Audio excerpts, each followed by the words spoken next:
This is a very complicated issue, but in short, yes, they can. There are some major misconceptions regarding stealth, mainly the myth that the stealth plane is invisible. A more accurate description is that stealth makes the aircraft smaller.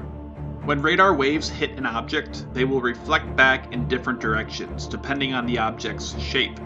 Since aircrafts have very complicated shapes with the wings, cockpit, vertical stabilizers, bombs, etc., it is almost guaranteed that some of the radar waves will be reflected back to the radar station.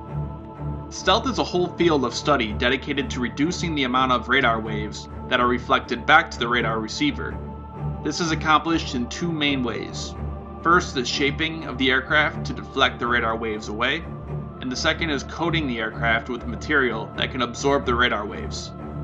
The amount of radar waves an object reflects back to the receiver is measured by what is called its radar cross-section, or RCS. A typical fourth-generation fighter has an RCS of approximately 5 to 10 square meters, whereas a stealth aircraft will have an RCS thousands of times smaller. Radar detection range is in proportion to the fourth root of its RCS.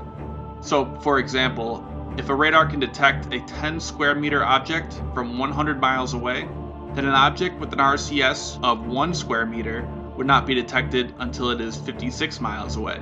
And with a stealth fighter like the F-35, with an estimated RCS 2,000 times smaller, it wouldn't be able to be detected by that radar until it was within 15 miles. Now these detection ranges vary drastically depending on the frequency of the radar being used. Lower frequencies have longer waves, some measuring several feet long. Longer waves are much more likely to detect these stealth aircraft. This is because to absorb radar waves and not to reflect them, the thickness of the coating is proportional to the length of the waves. So a lower frequency radar with a wave that is several feet long would require the aircraft to have several foot thick coating completely surrounding it to absorb the radar. Obviously, this is not realistic for a fighter jet. This is the way which the Russians and Chinese can detect the American stealth aircraft with lower frequency radars. And these types of radars were the kind used to shoot down the stealth F-117 in Yugoslavia back in 1999. The surface-to-air missile site used a Russian lower frequency P-18 radar to detect and track the stealth jet. The P-18 radar uses a frequency with waves approximately 10 feet long, which is way too long to be absorbed by the F-117 stealth coating. However, there are several problems with lower frequency radars. One is that creating such a long, low-frequency wave requires very large antennas. The size of the antenna, again, is directly proportional to the frequency it can create. Such large radars are too big to be carried by aircraft, so they need to be stationed on the ground. And large radars are typically less mobile, meaning that their locations can be known and simply avoided by the stealth aircraft. Another issue is that they are much less precise than higher frequency radars. Because of the long waves, it is much harder to pinpoint the exact location of the aircraft, and is typically not precise enough to guide an interceptor missile to shoot down the aircraft. The F-117 shootdown was an exception to this, mainly because it was within only a few miles of the radar, and as stated earlier, stealth does not make an aircraft invisible, just not able to be detected until it is much closer.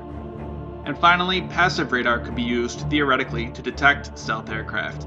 Basically, passive radar is similar to active radar, except it does not send out its own radio waves. It relies on other transmissions, like AM or FM radio, television, or even GPS signals. The radar receiver can detect these transmissions, and also the reflection of these transmissions off the aircraft, and then calculate its location based on the time difference. This technique is beneficial, mainly because these stealth aircraft are designed to be stealthy against the most commonly used military radar frequencies, so using a variety of different frequencies from different sources can better detect the aircraft.